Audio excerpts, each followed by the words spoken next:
네, 안녕하십니까. 이번 제9호 전문 인력 양성 교육 기본 과정이죠. 기본 과정에서 제9호 정책과 법에 대해서 강의를 맡게 된 경운대학교 안전방재공학과 교수 송문수입니다.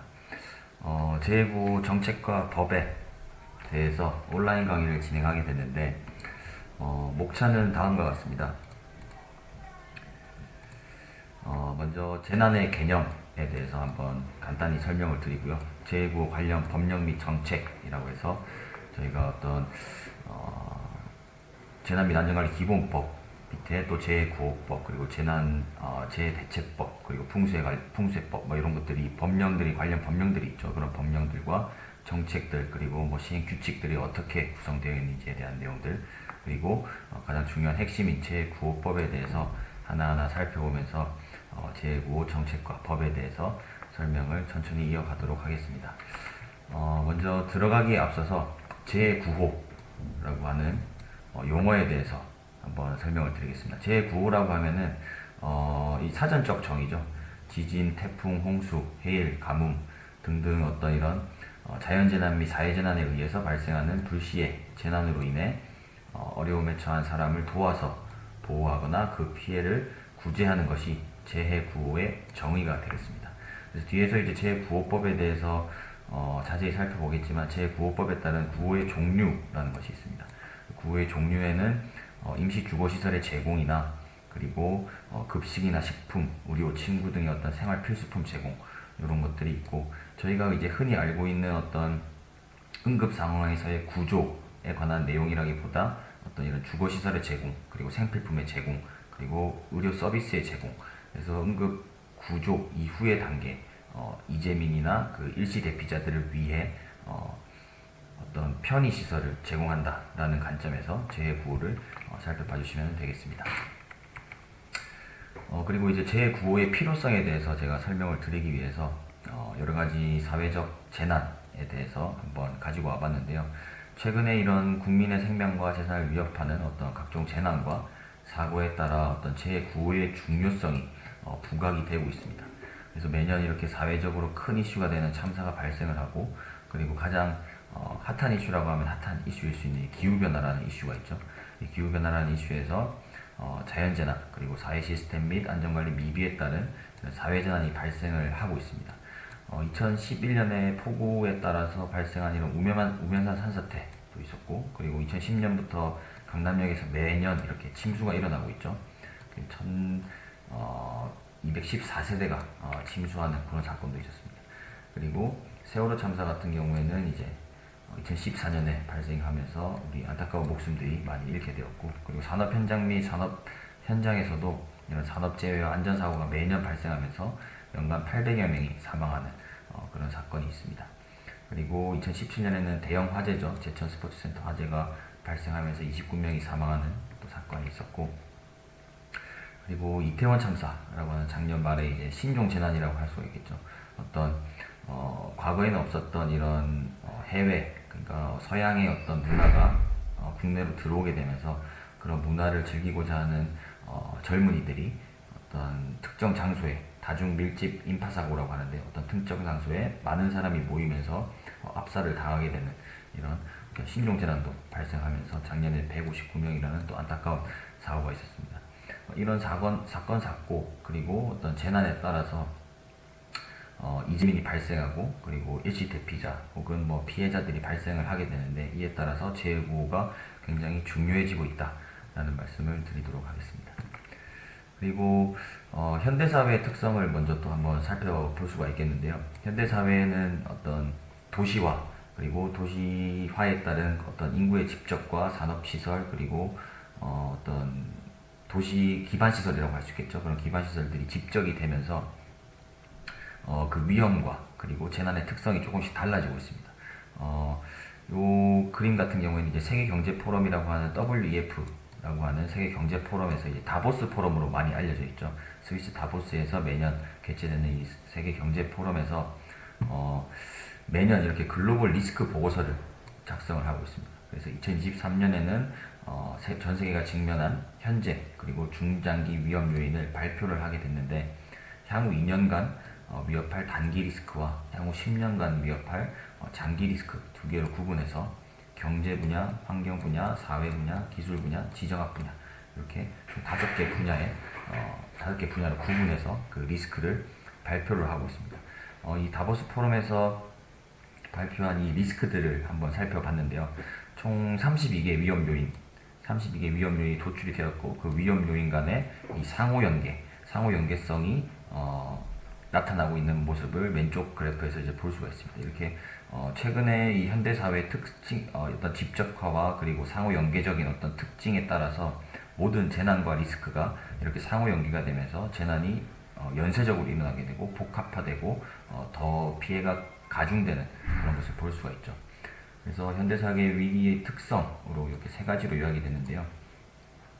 그 전에 향후 2년간 인류를 위협할 단기 리스크를 잠깐 살펴보면 이제 생활 비리기, 이제 코로나, 코비드라고 하는 3년간의 어떤 긴 재난, 전염병이죠. 전염병에 따라서 생활비 위기가 오고 인플레이션이 오면서 이런 생활비 위기가 가장 큰 현재 위협할 단기 리스크로 나타났고, 그리고 자연재해와 이상기후, 이제 지정학적 대립 같은 경우에는 러시아 우크라이나 전쟁이 되겠죠.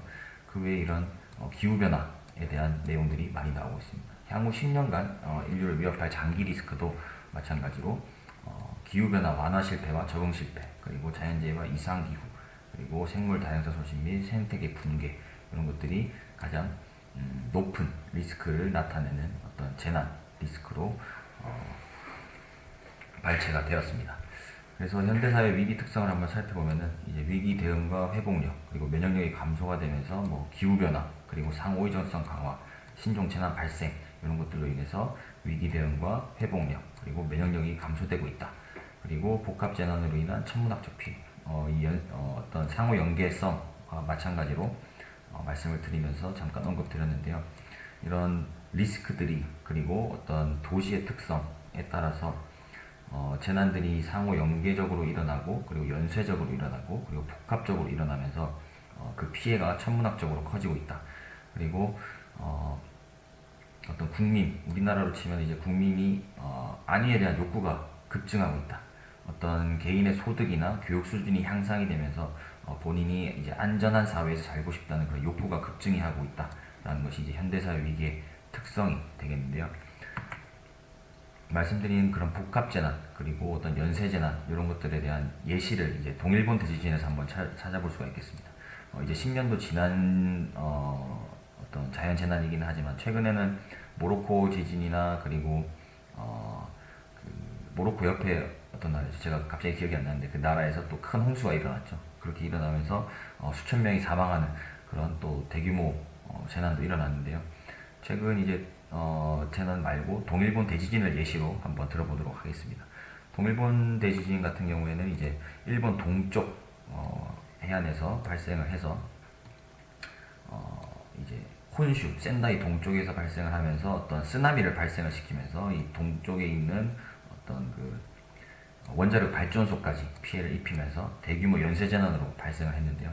한번 살펴보면 이제 지진이 발생한 지진 자체의 어떤 산업시설 파괴나 그리고 조선소의 일부 파괴, 이런 이제 지진 자체에 의한 또 파괴가 있었고, 그리고 지진 해일이 발생을 하면서 그 해일에 따른 동해안 일대의 어떤 농업시설, 그리고 인프라시설, 그리고 가장 큰 어떤 후쿠시마 원자력 발전소가 파괴가 되면서 그 파괴에 따른 정전과 그 다음 일상생활 마비, 그 다음에 금융 거래 마비 등등 사회 전반적인 어떤 그 커뮤니티 내의 그 시스템 전반적으로 모든 피해를 입히면서 현대사회가 이런 큰 재난이 발생하게 되면은 복합적으로 어떤 이런 피해를 발생시키면서 천문학적인 피해를 일으킬 수 있다라는 것이 현대사회 위기의 가장 큰 특징이 되겠습니다. 이런 이제 큰 특징인 대규모 복합 재난에 대한 피해를 줄이기 위해서 이제 재구호라는 것이 굉장히 중요한 어떤 개념이 되겠습니다. 그래서 마지막으로 이제 우리나라 재난 사례를 통해서 한번 우리나라의 어떤 그 정부 조직이 어떻게 변천이 됐고 그 이후에 재구호 전문화 그리고 체계화가 어떻게 필요한지 또 한번 살펴보도록 하겠습니다. 그래서 1994년에 성수대교 붕괴, 삼풍백화점 붕괴, 그 다음에 대구 지하철 화재, 우면산 산사태, 세월호 참사 등 이런 굵직굵직한 큰 어떤 재난에 의해서 재난에 대한 경각심이 커지고 우리나라의 재난 관리 부서들도 점점 대형화되고 있는 것을 볼 수가 있는데요. 한번 그래프를 보면서 살펴보면 이제 1990년대 성수대교와 그리고 삼풍백화점 붕괴에 따라서 각 시군의 재난관리과라고 하는 재난을 담당하는 재난관리과가 신설이 됐습니다. 그러면서 그 재난관리만을 담당하는 공무원이 4,700명이 증원이 되면서 재난관리에 대한 어떤 그 시군 지자체에서 시군 지자체에서 자체적으로 재난관리를 할 수 있는 이제 역량이 생기게 된 거죠. 그 이후에 대구 지하철 참사가 발생을 하면서 소방방재청이 신설이 되고 이제 소방방재청이 신설이 되면서 어떤 대규모 대형 국가 재난관리 기관이 이제 생성이 된 거죠. 그러면서 또 마찬가지로 시군에도 이 재난관리과에 1000여 명이 또 더 증원이 되는 그런 정부 조직 증원에 대한 내용을 볼 수가 있습니다. 그리고 2014년에 세월호 침몰 참사가 있으면서 국민안전처라고 하는 정부 조직 중 가장 큰 어떤 레머드급 정부 조직이 신설이 되었죠. 그러면서 시도 재난관리실이 신설이 되면서 이제 2급 공무원이 이제 실장으로서 또 그 시도 지자체 내에서 재난관리를 총괄하는 그런 기관도 생겼다라고 보시면 되겠습니다. 이렇게 어떤 대형 재난 및 사회적 참사가 발생한 이후에 어떤 다양한 개선 대책과 함께 재난관리 조직 보강이 뒤따르면서 항상 뭐 사후 약방문이라고 하는 내용으로 뉴스 기사가 많이 나곤 하는데요. 뭐 이런 대형 사건 같은 경우, 대형 재난 같은 경우에는 뭐 예측은 할 수가 없기 때문에 자연재난 같은 경우에는 이런 사후 약방문이라는 단어를 계속해서 이 재난관리 부서에서는 들을 수밖에 없는 실정인 것 같습니다. 하지만 저희가 어떤 그런 예측 기법이나 그리고 비구조적 대책이라고 할 수 있는 정책이나 법을 강화를 하면서 이런 재난에 대한 피해를 줄일 수는 있겠죠. 그러면서 이제 저희가 재난관리 전문 인력의 양성과 활용 그리고 재구역의 어떤 전문화및 체계화가 필요하다라는 것이 본 강의의 어떤 필요성이 되겠습니다. 이제 본격적으로 재난의 개념에 대해서 한번 설명을 드리도록 하겠습니다. 재난은 어떻게 정의가 되었냐라고 이제 과거 어원으로부터 한번 살펴보면 서양에서의 재난이라고 하는 디제스터라고 하는 내용이죠. 디제스터는 이제 서양에서는 이제 천문학적으로 어떤 그 분리, 파괴, 불일치를 뜻하는 이런 디스라는 단어가 있고 그리고 별을 뜻하는 에스터라고 하는 어떤 단어의 합성으로서 디제스터를 명명하게 됐습니다. 그래서 별이 분리 또는 파괴되거나 그리고 행성의 배열이 맞지 않아 생기는 어떤 대규모의 갑작스러운 불행을 의미하는 것이 이 접두사와 어떤 전미사를 합친 디제스터라고 하는 재난의 어원이 될 수가 있겠고요. 그리고 동양에서는 이제 한자로 봤을 때 재난은 물과 불의 합성어인 재 그리고 어려움의 난자가 합쳐진 단어로 이제 우리나라에서 이제 가장 많이 발생하는 풍수해가 될 수가 있겠죠. 그런 물과 그리고 화재, 산불 등이 이제 불로 인해서 발생하는 어려움을 의미하는 것이 동양에서의 재난의 의미였다라고 보시면 되겠습니다. 그래서 이런 재난에 대한 정의를 각각의 국가나 국가에 따른 어떤 주요 기관이나 어떤 민간 시설에서도 재난을 정의를 하고 있는데요. 이제 전 세계적으로 어떤 재난을 가장 재난관리의 선두주자라고 할 수 있는 기관인 FEMA라고 하는 미국 연방관리청이 있습니다. 이 FEMA에서는 어떻게 재난을 정의하고 있냐면은 사망과 상해 그리고 재산의 피해를 가져오고 일상적인 절차나 정부의 자원으로는 관리할 수 없는 심각하고 규모가 큰 사건으로 정의를 하고 있습니다. 그리고 유엔의 한 기구인 유엔 재난경감기구라고 하는 UNDRR이라고 하는 기구가 있습니다. 예전에는 UNDSR이라고 되어 있었는데 최근에 이제 UNDRR로 명칭이 바뀌면서 디제스터 리스크 리덕션이라고 하는 재난 경감 리스크 경감 기구라고 해석을 하시면 되겠습니다. 여기서는 사회의 기본 조직 및 정상 기능을 와해시키는 갑작스럽고 큰 사건. 이제 위에서 보듯이 갑작스럽고 큰 사건이 이제 종복이 되죠. 그리고 그 영향을 받는 사회가 외부의 도움 없이 이제 극복할 수 없고 그리고 정상적 능력으로 처리할 수 있는 범위를 벗어난다. 그래서 이것도 마찬가지로 외부의 도움 없이 극복할 수 없고 정상적 능력으로 처리할 수 없는 범위가 이제 위에서 또 이제 대조가 될 수가 있겠죠. 이런 범위를 벗어나서 재산 그리고 국가 핵심 기반 그리고 생활수단의 피해를 일으키는 단일 또는 일련의 사건이 또 재난의 정의가 될 수가 있습니다. 최근에 이제 서두에서 말씀드린 건 복합재난이라고 하는 개념이 드러나면서 이제 단일 재난에서 이제 일련의 사건이라고 하는 복합재난의 개념이 들어간 것으로 볼 수가 있겠습니다. 그리고 이제 우리나라에서는 재난 및 안전관리 기본법이라고 하는 재난에 대한 기본법이 있죠. 그 기본법에서 재난을 정의하고 동시에 재해, 우리 재해 구호법이라고 하는 그 재해에 대한 정의도 함께 하고 있습니다. 뒤에서 한번 살펴보면요.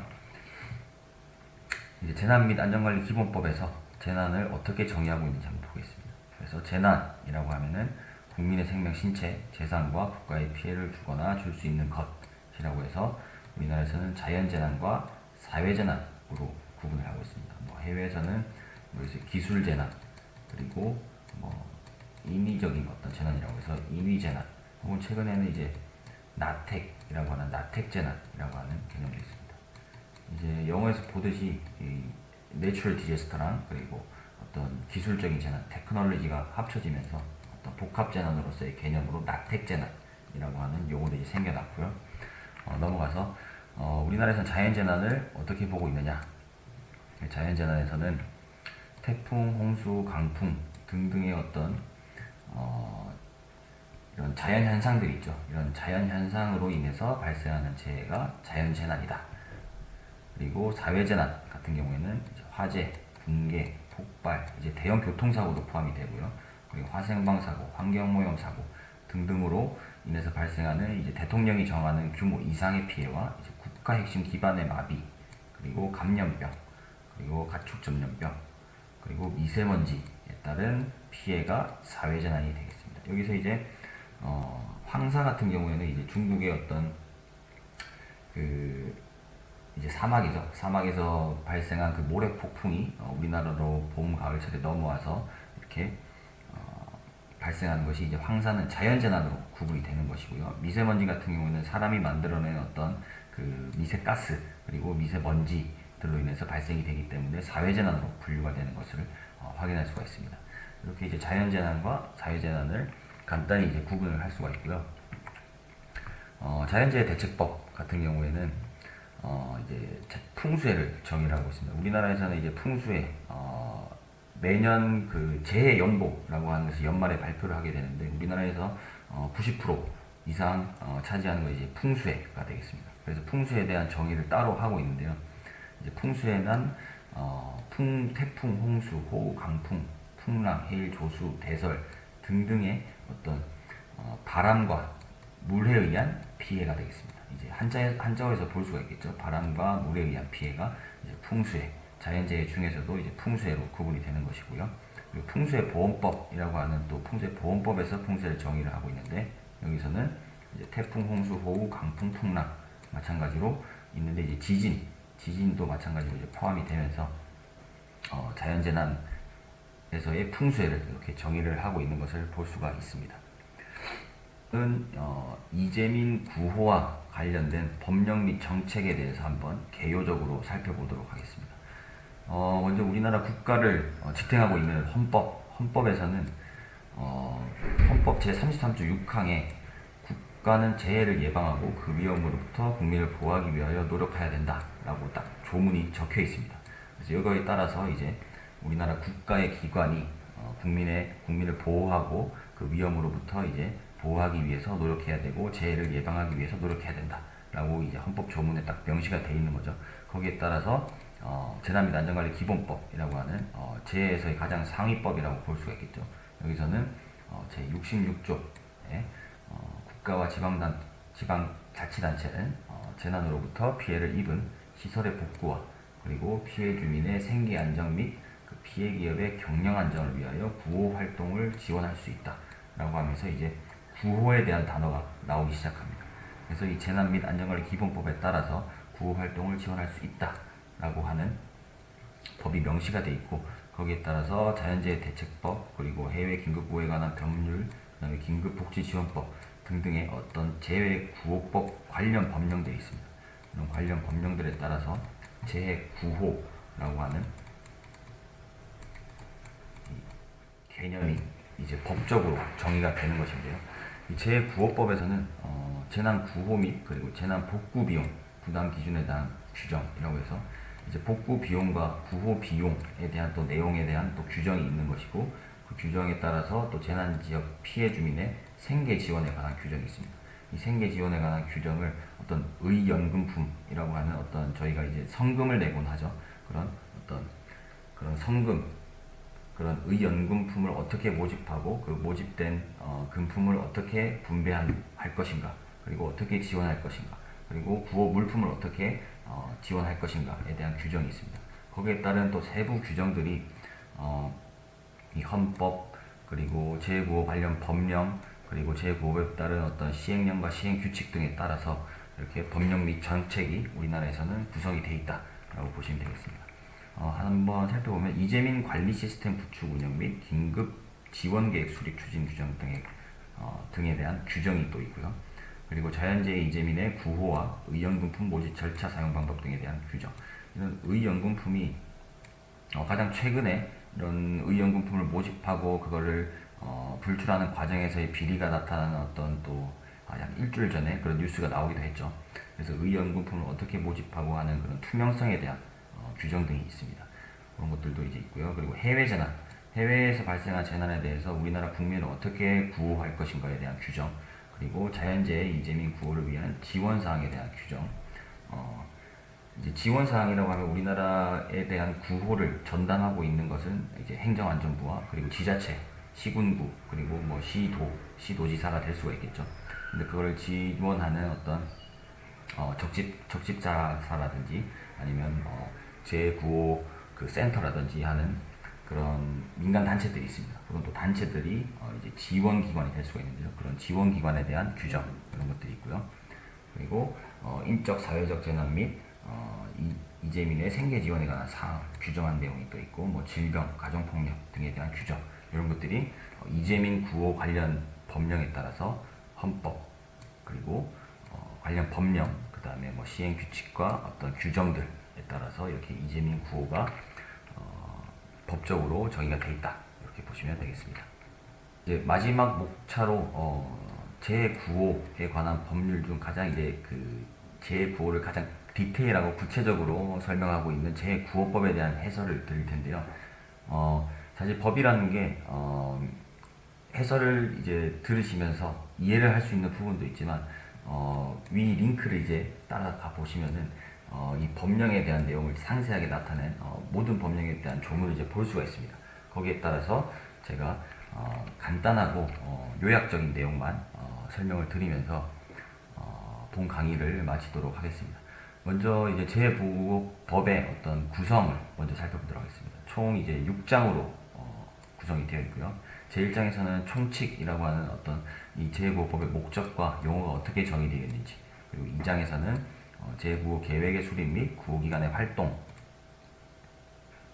그리고 제3장에서는 이전에 말씀드린 의연금품이라고 하는 의연금품에 대한 모집, 그리고 모집에 대해서 허가 취소, 그리고 뭐 출연 강요 등을 금지해야 된다라는 내용도 있을 수가 있고, 그리고 어떤 투명성을 위해서 뭐 정보 공개와 감사 청문 등을 이제 지원할 수 있다라고 하는 내용들이 법적으로 정의가 되어 있습니다.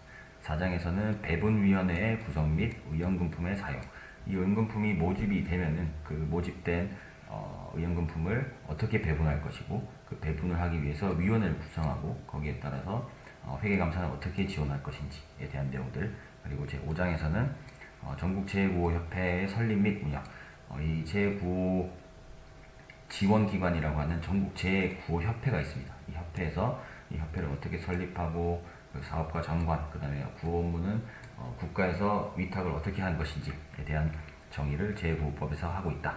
그리고 이 법령이 지켜지지 않았을 때 벌칙 등에 대한 내용을 이제 6장에서 정의를 하고 있습니다. 그 외에도 이제 재난 구호 및 재난 복구 비용 부담 기준 등에 관한 규정이라고 하는 것이 있는데요.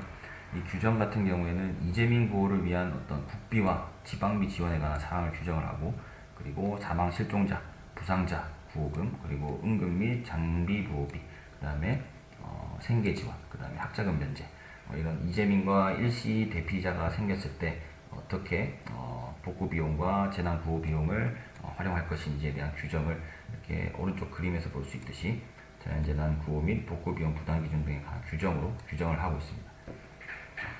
이렇게 제9호법이 구성이 되어 있고요. 이제 첫 번째부터 하나하나 살펴보도록 하겠습니다. 첫 번째 이제 총칙 부분에서의 구호의 개요라고 볼 수가 있는데, 이 구호의 개요 부분은 제9호의 목적이 되겠죠. 이 제9호의 목적은 법 1조에서 정의를 하고 있습니다. 이 제9호법은 이재민의 구호와 의연금품의 모집 절차 및 사용 방법 등에 관한 필요한 사항을 규정해서 이재민 보호와 그리고 그 생활 안정에 이바지함을 목적으로 한다 라고 되어 있습니다. 그리고 구호의 이제 대상이 있겠죠. 당연히 이제 자연재난이나 혹은 사회재난에 의한 피해를 받은 그 피해자들이 될 수가 있는데, 이 제9호법에서는 이재민이라고 정의를 하고 있습니다. 이재민과 일시대피자.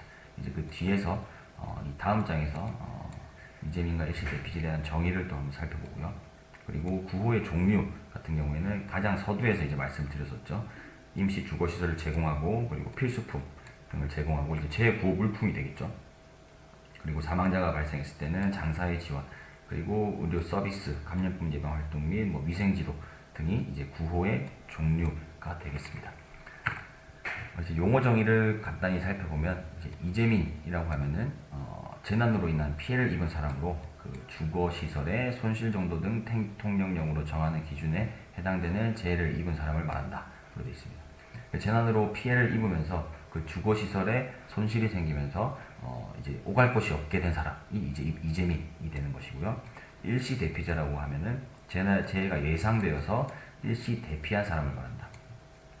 그러니까 이재민 같은 경우에는 이미 피해를 본 사람, 그리고 일시 대피자 같은 경우에는 재해가 예상돼서 지금 대피하세요 라고 했을 때 피해를 받지는 않았지만 아직 대피한 사람을 이제 일시 대피자라고 하고 있습니다.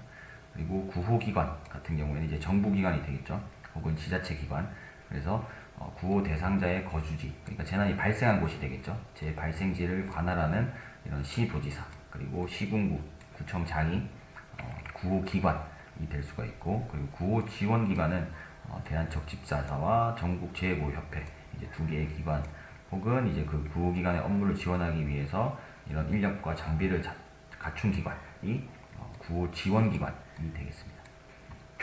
그리고 의연금품이라고 하면은 이런 기부금품 모집 및 사용에 관한 법률에 따라서 재난 및 안전관리 기본법에 이 자연재난으로 인한 피해의 구호를 위해서 반대급부 없이 취득하는 금전 또는 물품을 말한다. 그러니까 어떤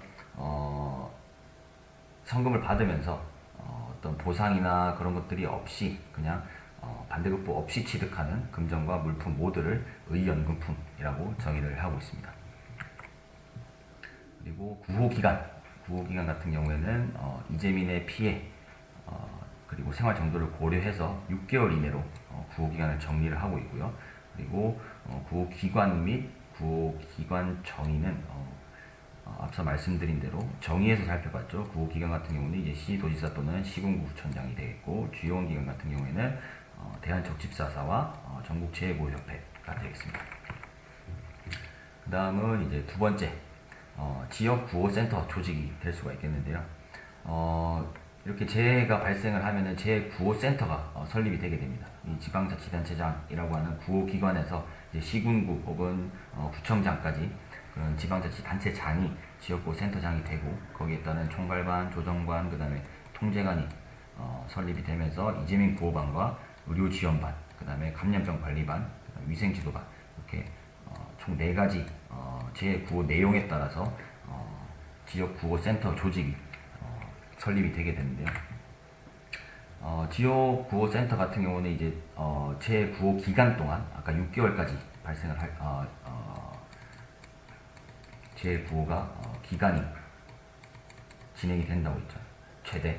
그래서 그때까지 지역구호센터는 상시 운영이 되는 것이고, 거기에 따라서 이재민 구호반 같은 경우에는 이재민 발생 상황 파악과 응급구호 실시 등의 내용을 전담을 하고 있습니다. 그리고 의료지원반 같은 경우에는 이제 보건소를 통해서 어떤 수해 지역 환자 발생 시 모니터링을 실시를 하는 것이고, 감염병 관리반 같은 경우에는 그 재해 발생한 어떤 특정 지역이 있다면은 그 지역 내에서 재해에 따라 그 재해 피해에 따라서 또 다른 어떤 감염병이 창궐을 할 수가 있기 때문에 그 감염병을 관리하는 반이 되어 있습니다. 그리고 위생지도반 같은 경우에는 각각의 위생 점검을 통하고 뭐 식중독과 그리고 어떤 제9호 물품에 대한 위생 지도를 하는 것이 제9호 기관의 각 지원반 역할이 되겠습니다. 그리고 뭐 임시 주거시설 지정 및 관리, 그 다음에 제9호 물자 비축 및 관리. 이 제9호 물자 같은 경우에는 응급 구호 세트가 남여로 1인 기준으로 남녀로 구분이 되어 있고 그 외에 취사구호 세트라고 해서 총 3가지로 구분이 되어 있습니다. 그래서 남자가 필요한 여기서 볼 수 있는 뭐 면도기가 될 수가 있겠죠. 그리고 여자 같은 경우에는 여성 이제 위생용품이 됐을 수가 있고 그리고 어떤 가족에게 지급될 수가 있는 취사도구 세트 이렇게 총 3가지로 제9호 물자가 정비가 되어 있다. 라는 것으로 이제 간단히 또 넘어가도록 하고요. 그 다음에 제9호 기금이라고 하는 아까 의연금품이었죠. 그런 것들이 어떻게 정립이 되고 관리가 되는지에 대한 내용. 그리고 제9호를 실시하는데 구호의 내용이라고 하는 것을 몇 번 말씀드렸죠. 그리고 구호 기간과 구호 기간은 6개월 이내 또는 연장도 가능하다라는 내용들. 그리고 제9호 물자 지원은 이제 아까 말씀드린 그 총 3가지 남녀 그 다음에 취사 구호 세트라고 하는 요 3가지 구분에 의해서 구분에 따라서 구호 지원 기관에서 지급을 한다. 보시면 되겠고요. 이렇게 이제 각각의 법령은 한번 쭉 살펴보시면서 공부를 하실 수 있을 것 같습니다. 그래서 마지막으로 재난지원금 및 제9호 기금 지원이라고 해서 사망자나 실종사 같은 경우에는 세대주 1인당 1,000만원이라고 하는 재난지원금 그리고 제9호 기금 지원 기준이 있습니다. 이 기준에 따라서 어떤 지원 근거에 따라서 이런 기금을 지원할 수 있다라는 것도 이제 제9호법에서 정의를 하고 있고요. 그리고 연금 지원도 마찬가지로 국가에서 지급한 그런 기금이 아니라 의연금으로 모금된 의연금을 어떻게 지급할 것인가에 대한 것도 마찬가지로 지원 상황에 대한 기준이 제9호법에 정의가 되어 있습니다. 이렇게 이제 제9호법에 따른 그 내용들을 간략히 한번 살펴보았는데요. 마지막으로 이제 재난이 없는 나라는 없다. 그러나 재난에 강한 나라는 있습니다. 그래서 나 자신과 가족을 지킬 수 있는 안전한 대한민국을 함께 만들어 가자 라고 하는 내용을 말씀드리면서 짧지만 어떤 제9호에 대한 필요성과 제9호법에 대해서 간략히 살펴보는 시간을 가졌는데요. 만약 이제 오프라인으로 이제 만날 시간이 있다면 더 자세하고 알찬 내용으로 다시 인사드리도록 하겠습니다. 네, 오늘 고생 많으셨고 수고하셨습니다. 감사합니다.